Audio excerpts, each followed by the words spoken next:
Tonight, the stunning verdict, Karen Read acquitted of murder. The emotional moments inside the courtroom as the judge announces the verdict. Read in tears, hugging her legal team. Outside, the crowds cheering as a Massachusetts jury found her not guilty in the retrial where she was accused of killing her police officer boyfriend, John O'Keefe. Prosecutors allege she struck him with her SUV, leaving him for dead. No one has fought harder for justice for John O'Keefe than I have. More of Read's reaction tonight. We're live. Also breaking tonight, will President Trump strike Iran? Telling reporters today, I may do it, I may not do it. Israel taking out Iranian helicopters and missile launchers as Iran fires back with its own airstrikes. Tonight, the Ayatollah's threat and the camera clash between some of the president's biggest supporters over getting involved. Plus, tornadoes shredding through Illinois and millions under the severe weather risk through the night. The sudden death of beloved celebrity chef Anne Burrell. How did she die? Tonight, we speak with her close friend on how she spent her final hours. The $100 million heist, diamonds, jewels, and gold. The bust, years in the making, in what's being called the largest jewelry job in U.S. history. This just in, the Lakers are being sold by the family that's owned them for decades. And the incredible find at a Missouri scrapyard. How did this Purple Heart stand out like the soldier who earned it? Nightly News starts right now. This is NBC Nightly News with Tom Yamas. And good evening. It is that stunning verdict that led to cheers inside and outside of a courthouse in Massachusetts. Karen Read found not guilty of second-degree murder after prosecutors retried her in the 2022 death of her boyfriend, a Boston police officer, John O'Keefe. You can hear it right there, cheers erupting as the news reached Read's supporters outside the courtroom. Read's case and retrial becoming a national obsession. Read thanking and gesturing directly to those supporters with that hand signal as she exited the courthouse today. The jury also acquitting Read on 2 lesser charges, ultimately only convicting her on a drunk driving charge. The verdict coming after nearly 2 months of testimony, with prosecutors arguing she reversed her SUV into her boyfriend and left him for dead. The defense arguing Read was framed with no direct evidence. We've got team coverage starting with Emily Aketa outside of the court in Dedham, Massachusetts. Karen Read walking out of court with hand over heart and a major win in her murder trial redo. I just want to say 2 things. Number 1 is I could not be standing here without these amazing supporters who have supported me and my team financially and, more importantly, emotionally for almost 4 years. And the second thing I want to say is no one has fought harder for justice for John O'Keefe than I have. She was accused of hitting her police officer boyfriend John O'Keefe with her car in a drunken argument and leaving him to die in the cold back in 2022. But her defense has insisted there was no collision and Read was framed. And after 3.5 days of deliberating, the jury of 7 women and 5 men agreed to acquit her of the most serious charge. Murder in the second degree. What say you? Is the defendant at the bar guilty or not guilty? Not guilty. Also clearing her of manslaughter and fleeing the scene of a deadly accident, prompting hugs and tears inside the courtroom. Cheers even heard from crowds gathered outside. So say you, Mr. Foreman? So say you all?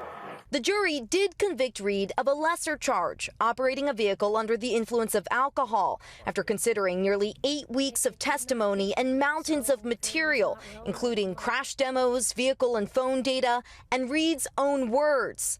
I mean, I didn't think I hit him, but could I have clipped him?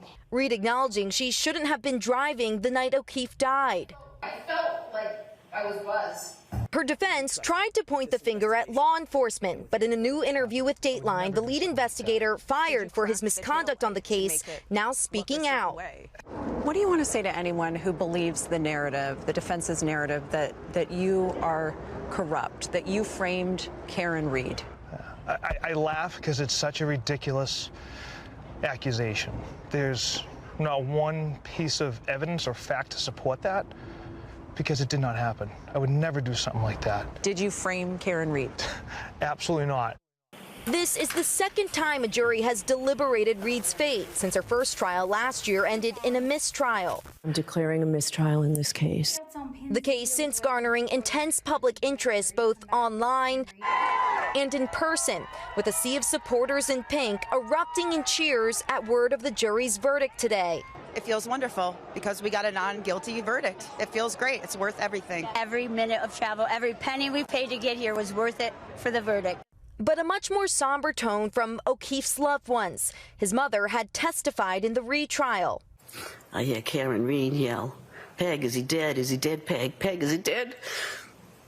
Tonight, some of those at the center of the case who testified against Reed, writing in a statement, "Today we mourn with John's family and lament the cruel reality that this prosecution was infected by lies and conspiracy theories," going on to say the result is a devastating miscarriage of justice.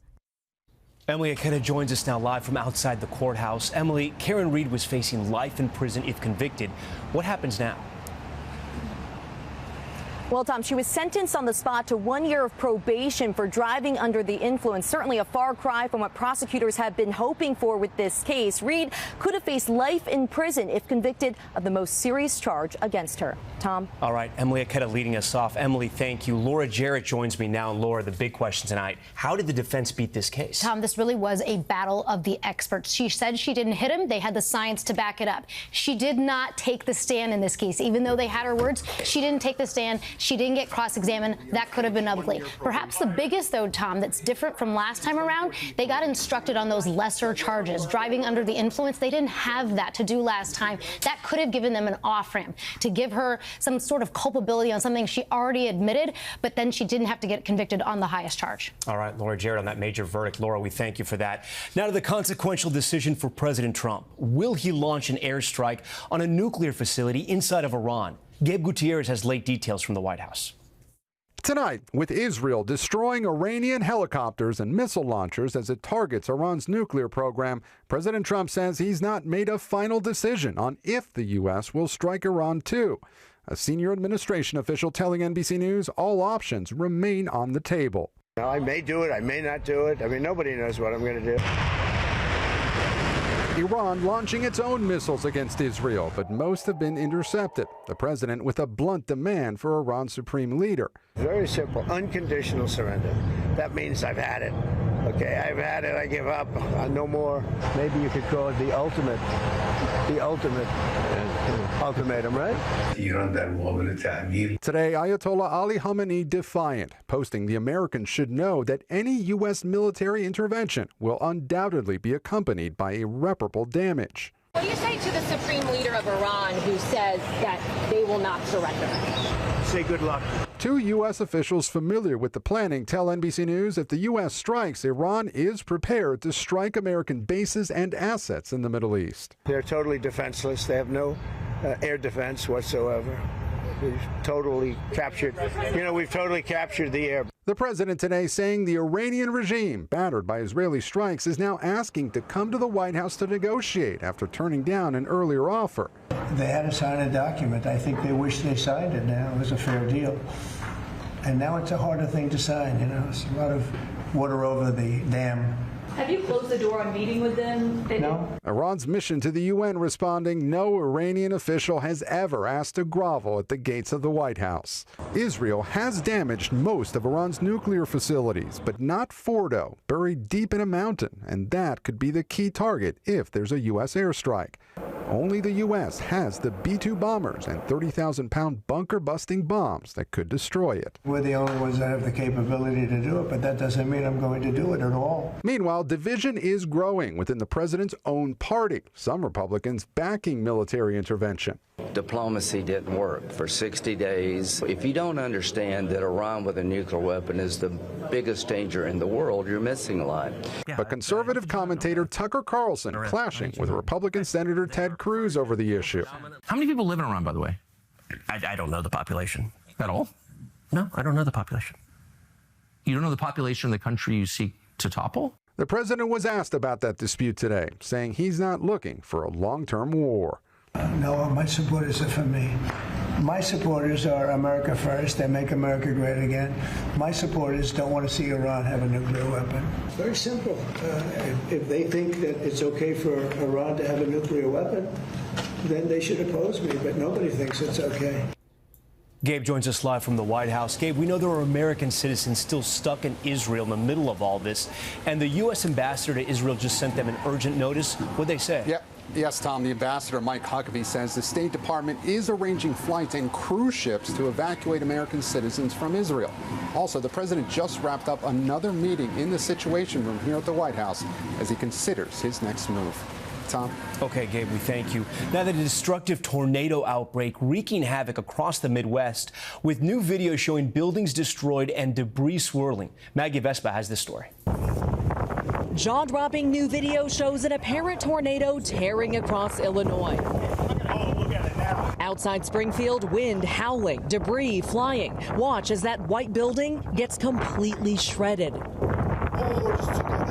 Nearby, another video showing a potential second funnel cloud stretching down from an ominous sky. Tonight, this baseball complex torn to pieces before a big weekend tournament. 2 employees forced to take cover. It's deeply emotional. So thankful they had the wherewithal to get in a safe location. In all, forecasters tracking roughly a dozen reported twisters in 4 hours across Missouri, Illinois, and Michigan. Tonight, more than 60 million Americans remain under severe weather risk from the southern plains to the northeast. At one point, more than 200,000 without power in Indiana, floodwaters covering an interstate in New York.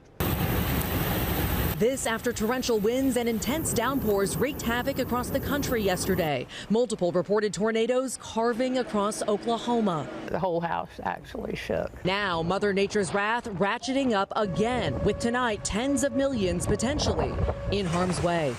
Maggie Vespa, NBC News. And in California tonight, authorities say they've solved the largest jewelry heist mystery in U.S. history. Gold, diamonds, rubies, and more taken. NBC's Jesse Kirsch explains how it all went down. Is there pry marks anywhere, or is it just a cut lock? Inside the semi-truck at a California rest stop, investigators say something was missing. 24 bags filled with jewelry worth roughly $100 million. Now, nearly 3 years later, federal authorities say they've identified 7 men in connection with the crime. In July 2022, some of the defendants allegedly followed this truck roughly 300 miles from a Bay Area jewelry show toward Los Angeles, striking at this rest stop. The truck's driver, who prosecutors have not accused of wrongdoing, heard here on a deputy's body camera. No. I came out, so it was like 20 minutes. All 7 defendants allegedly fled with stolen gold, diamonds, rubies, emeralds, and luxury watches. What finally made this fall in line? I don't think it was one break, Jesse, that really made this fall in line. It's a consistent, sort of boring detective work that was done over countless hours, over countless years. Authorities say one defendant is already behind bars for a different crime. 2 more were arrested.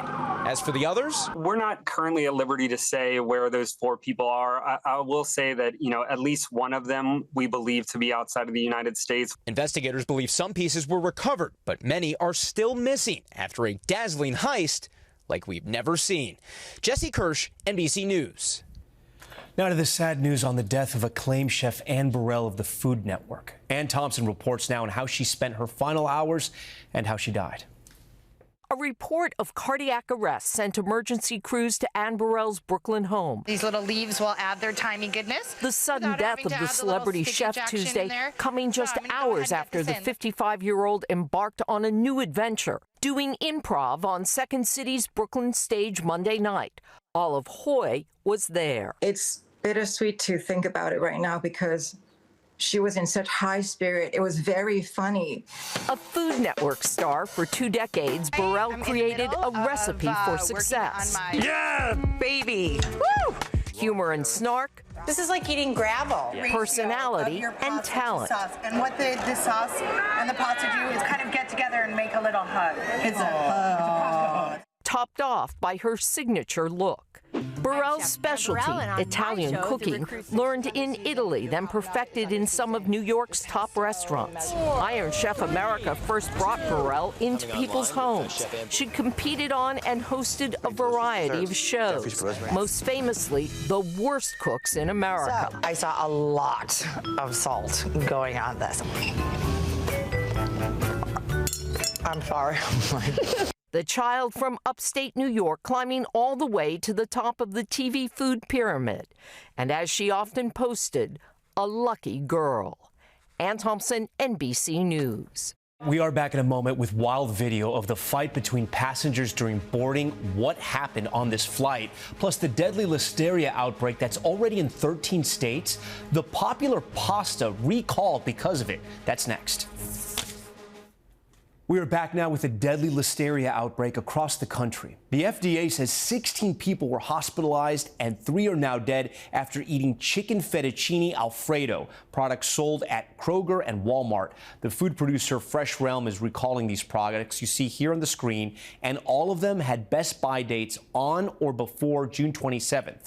Officials say the listeria outbreak is impacting these 13 states so far. Also tonight, wild video of an unruly passenger on a Southwest Airlines flight while it was boarding at New York's LaGuardia Airport. You can see this woman yanking another passenger's hair before flight crew and other passengers intervene. You can see the woman then tied up here after she was restrained. It's unclear why it happened, but Southwest says that passenger was removed from the flight and denied boarding. And a massive headline out of the NBA tonight. The Buss family is nearing an agreement to sell their majority stake in the LA Lakers to Mark Walter, owner of the LA Dodgers. A source telling NBC LA the valuation of that deal, get this, is about $10 billion. When we come back, the lost Purple Heart discovered, the treasure in the scrapyard, and the mission to find the family it belonged to. There's good news tonight. Stay with us. Finally, there's good news tonight. A Purple Heart found in a Missouri scrapyard, and the group of workers who somehow spotted it and launched a mission to find its owner. Mike Bush from our affiliate in St. Louis has this story. At Scrap Mart Metals in Jonesburg, Missouri, they turn metal into memories. But one memory just wouldn't melt. The purple stood out the most. It stood out like a sore thumb. What Patrick pulled from that conveyor belt was a World War II Purple Heart, completely intact, which defied all logic. We get coins through this thing, and they're unrecognizable. I mean, quarters are bent in half, and this thing's completely whole. The ribbon's still on. There was a name etched on the back, just enough for Lucas and his staff to launch a mission. They turned detective, building family trees on Ancestry.com, until they found Katie Kriedemeyer. This is class of 1944. The Purple Heart belonged to Charles Joseph Hall, who was a cousin and grew up in the same house as Katie's grandmother. He had brown eyes. Katie's dad was named for Charles Joseph. He enlisted right out of high school and wanted to be a paratrooper, but they moved him to infantry, and then went to Europe and was killed 6 months later. The family knew about the medal, but couldn't find it until now. And the dedication of those in the industry who handle them. To honor the journey, Scrap Mart didn't just hand it over. They flew the family to San Diego to return a nation's gratitude. We wouldn't have this if it hadn't been for the kindness of complete strangers. Scrap Mart Metals, we thank you for that good news, and to our NBC station, KSDK. That's Nightly News for this Wednesday. I'm Tom Yamas. Tonight and always, we're here for you. Thanks so much for watching. Good night.